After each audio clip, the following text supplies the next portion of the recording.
Hi everyone, welcome to prepare करो। So cat 2024 preparation में जो 75 डेज हार्ड चैलेंज है, आज उसमें हमारा डे नंबर 16 है। आज का सेट डीआई का सेट है और एक डिफरेंट टाइप ऑफ रिप्रेजेंटेशन की हम बात करेंगे, जैसा कैट में आते रहता है, राइट। सो जो हमारे पास डीआई रिप्रेजेंटेशन आज कुछ इस टाइप का है कि आपको दो एक्सिस पर ये कुछ ब्रेक किया गया है 8 कंपनीज की सेल्स एंड एक्सपेंसेस के चेंजेस को, राइट। इसको रीड कैसे करेंगे पहले मैं वो एक्सप्लेन करता हूँ, then we will move to the questions. कह रहा है the following graph gives the change in sales and expenses of 8 companies from 2015 to 2016, right. जैसे change in sales X axis पर आपको दिख रहा है, change in expenses Y axis पर।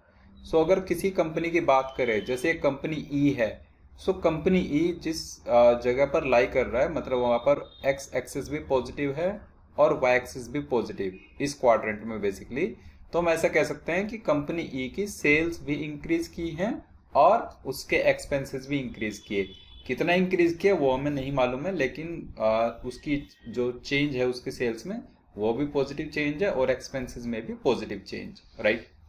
उसके बाद जैसे आप कंपनी ए की बात करते हो, तो कंपनी ए कहाँ पर है, पॉजिटिव एक्स और नेगेटिव वाई की तरफ। मतलब आप कह सकते हो कि कंपनी ए की जो सेल्स है उनमें पॉजिटिव चेंज है, मतलब सेल्स उसकी इंक्रीज हुई और एक्सपेंसेस उसके डिक्रीज हुए।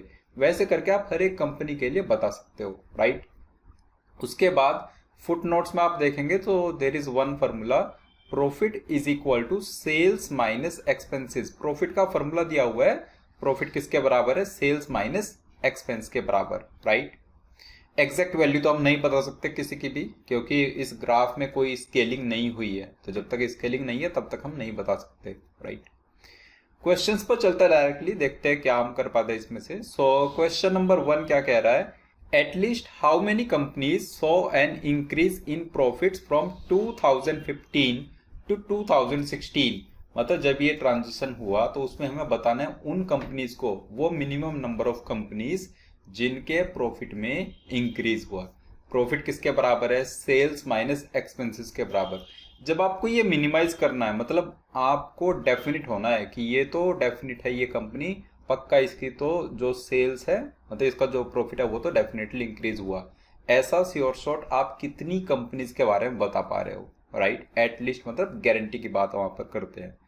सो अगर आप देखो जैसे ई के लिए क्या प्रॉब्लम है, कंपनी ई की जो सेल्स है वो भी इंक्रीज हुई, जो एक्सपेंसेस है वो भी इंक्रीज हुए। अब हमें गारंटी नहीं है इस बात की कि जो सेल्स है वो ज़्यादा से इंक्रीज हुई और एक्सपेंसेस कम से इंक्रीज हुए, ऐसा तो कोई गारंटी नहीं है।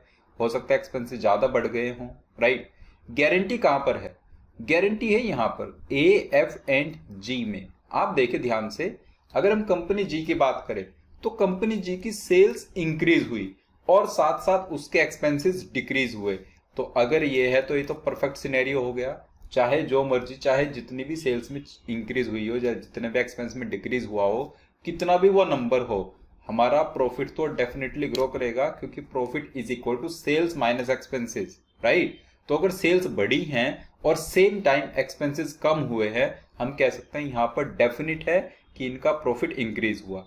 क्या और किसी कंपनी के लिए ऐसे कह पा रहे, ई के लिए तो हम नहीं कह पा रहे। अगर आप बी और जी की बात करते हो तो बी और जी जस्ट ऑपोजिट केस है, जिसकी सेल्स डिक्रीज हुई और एक्सपेंसेस बढ़े, उससे तो उल्टा प्रॉफिट और कम हुआ। तो बी और जी के लिए भी हम नहीं कह पा रहे। अब बात करते हैं सी और डी के लिए। सी और डी तो इनकी सेल्स भी कम हुई है और एक्सपेंसेस भी कम हुए हैं। अब अगर एक्सपेंसेस बहुत ज्यादा से कम हुए होंगे तो हम कह देंगे प्रॉफिट बढ़ जाएगा, बट अगर ऐसा नहीं है तो हम नहीं कह सकते। तो मतलब यहाँ पर भी गारंटी नहीं है कि इनका प्रॉफिट बढ़ा ही होगा। हो सकता है प्रॉफिट घटा हो सकता है प्रॉफिट सेम रह गया। तो गारंटी सिर्फ 3 कंपनीज के लिए, A F and G. Okay, so question number 1 का आंसर आप कर देंगे 3 कंपनीज।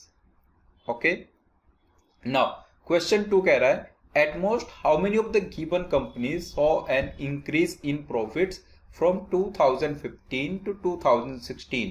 प्रीवियस केस में हम गारंटी की बात कर रहे थे, राइट। अब हमें बताना है एटमोस्ट, अब हमें मैक्सिमाइज करना है, राइट।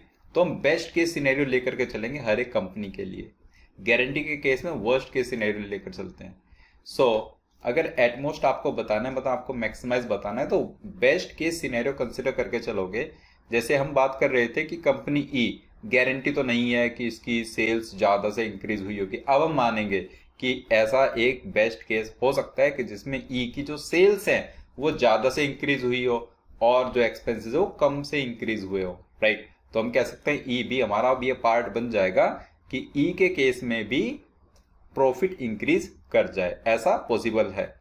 ए एफ जी के लिए ऑलरेडी पॉसिबल है, ई के लिए पॉसिबल हमने बनाया, सी और डी के लिए अब ये भी पॉसिबल है। आप कह सकते हो कि जो सेल्स घटी हैं वो बहुत कम से घटी, लेकिन जो एक्सपेंसेस घटे वो बहुत ज्यादा से घट गए। हो सकता है सेल्स ₹1000 से घटी हो लेकिन एक्सपेंसेस ₹10,000 से घट गए। तो कुछ इस टाइप का बेस्ट केस सिनेरियो आप एज्यूम कर सकते हो, राइट।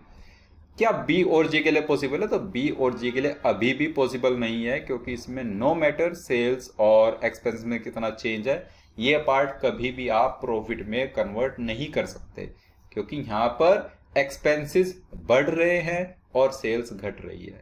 ओके, सो ये दो कंपनीज को छोड़कर, बी और जी को छोड़कर, बाकी 6 कंपनीज हैं जिनको आप इंक्रीज इन प्रॉफिट में कन्वर्ट कर सकते हैं, राइट, बेस्ट केस सिनेरियो की हेल्प से।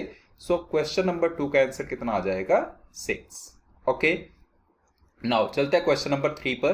क्वेश्चन 3 कह रहा है if profitability is equal to profit upon expense into 100, then for which of the following companies did the profitability definitely increase from 2015 to 2016? Profitability definitely increase हुई हो इन companies में से B, सी, ई और एफ में से। देखो प्रॉफिटेबिलिटी है प्रॉफिट अपॉन एक्सपेंस इनटू 100, मतलब आप लिख सकते हो sales minus expense, right, sales minus expense divide by expense into 100। Okay, और ये नंबर कितना आ जाएगा? ये आ जाएगा sales upon expense minus 1 into 100। आप चाहते हो इसको मैक्सिमाइज करना तो सेल्स अपॉन एक्सपेंस पर ही ये डिपेंड करेगा, राइट। अब सेल्स अपॉन एक्सपेंस को आप मैक्सिमाइज करना चाहते हो तो उसके लिए आप क्या ट्राई करोगे कि सेल्स मैक्सिमाइज हो और एक्सपेंस मिनिमाइज हो, सेल्स हमारी इंक्रीज करे, एक्सपेंस हमारा डिक्रीज करे। ऐसा कौन से क्वाड्रेंट में हुआ है कि सेल्स इंक्रीज करे और एक्सपेंस डिक्रीज करे? ये वाला क्वाड्रेंट। ओके, ए, एफ और जी कंपनीज हैं वो। अब ऑप्शन में कौन सी कंपनी इनमें से? ओनली कंपनी एफ, तो ऑप्शन डी आप मार्क कर दीजिए। Okay, simple answer. Last question कह रहा है for how many of the given companies did profitability as defined in the previous question definitely decrease from 2015 to 2016? कहां पर डेफिनेट है कि प्रॉफिटेबिलिटी डिक्रीज ही की होगी? प्रॉफिटेबिलिटी डिक्रीज करने के लिए सेल्स हमारी डिक्रीज होनी चाहिए और एक्सपेंस हमारा इंक्रीज होना चाहिए। अब ऐसा कौन सा क्वाड्रेंट है जहां पर सेल्स हमारी डिक्रीज हुई हैं और एक्सपेंस हमारा इंक्रीज हुआ है? तो वो है क्वाड्रेंट 2, जिसमें कंपनीज बी एंड जी है। तो ये दो कंपनीज है डेफिनेटली जिनकी प्रॉफिटेबिलिटी डिक्रीज की। तो क्वेश्चन नंबर 4 का आंसर आप कर पाए 2 कंपनीज। ओके, आसान सा सेट था, एक डिफरेंट रिप्रेजेंटेशन को हमने समझने की कोशिश की सो दैट हम अपने आप को रेडी कर पाए कुछ भी इस टाइप के फर्दर क्वेश्चंस में कोई रिप्रेजेंटेशन अगर आ जाए तो आराम से हम उसको हैंडल कर लेंगे। ओके, तो आज के वीडियो में इतना ही। डे नंबर 17 पर हम लोग मिलेंगे एक डिफरेंट DLR सेट के साथ। तब तक के लिए बाय बाय।